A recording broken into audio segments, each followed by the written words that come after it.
Hi friends, బాణీ పెట్టి oil వేసుకోవాలి.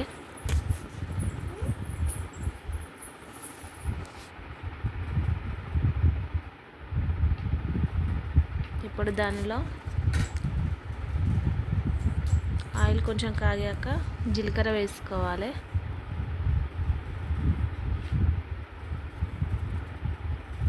జీలకర్ర కొంచెం ఫ్రై అయ్యాక కట్ చేసుకున్న ఆనియన్, మిర్చి వేసుకోవాలి. అవి కొంచెం ఫ్రై అవ్వాలి ఫ్రెండ్స్.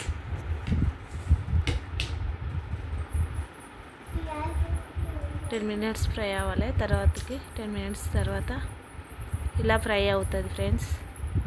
ఇందులో కొంచెం అల్లము,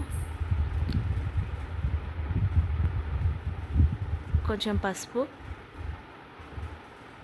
కలిపి కొద్దిసేపు మగ్గించాలి.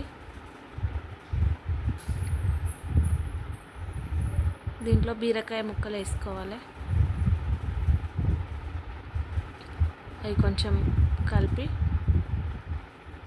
మూత పెట్టాలి. హైలో కలుపుకొని మూత పెట్టుకోవాలి. హై ఫ్లేమ్లోనే పెట్టాలి. ఇలా మగ్గిపోతుంది. వాటర్ వస్తుంది. మళ్ళీ 10 మినిట్స్ మగ్గనించాలి.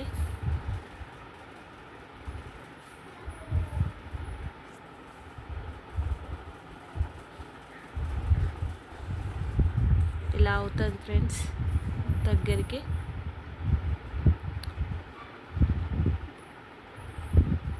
బీరకాయ ఫ్రై అంటే కొంచెం వాటర్ ఉంటుంది కాబట్టి వాటర్ క్వాంటిటీ మొత్తం అయిపోయే వరకు ఎంచుకోవాలి. అది కొంచెం దగ్గరకు అయ్యాక దాంట్లో కొంచెము కారము,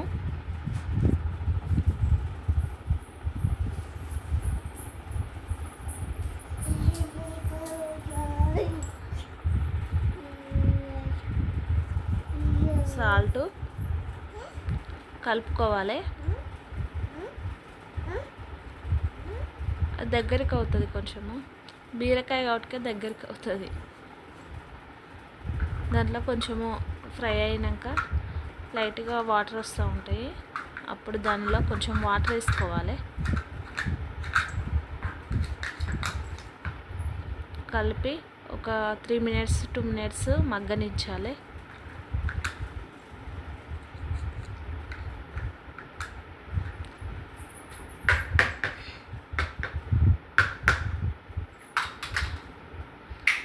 బీరకాయ దాంట్లో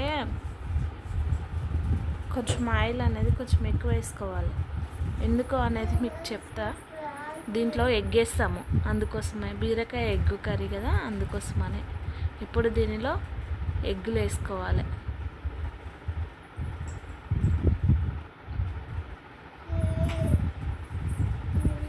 ఇలా ఎగ్ వేసుకొని మూత పెట్టాలి. తర్వాతకి ఇలా వస్తుంది. అప్పుడు ఆ ఎగ్ను టర్న్ చేసుకోవాలి, అంటే తిప్పేసుకోవాలి.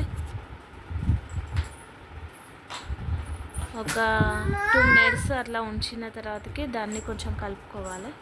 చిన్న అంటే ముక్కల్లాగా ఇట్లా విడదీయాలి. అట్లా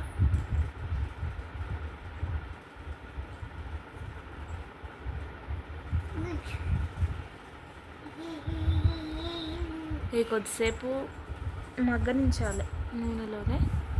తర్వాతకి ఇలా దగ్గరికి అవుతుంది. దాంట్లో కొంచెం మసాలా, కొంచెం కొత్తిమీర కలుపుకోవాలి.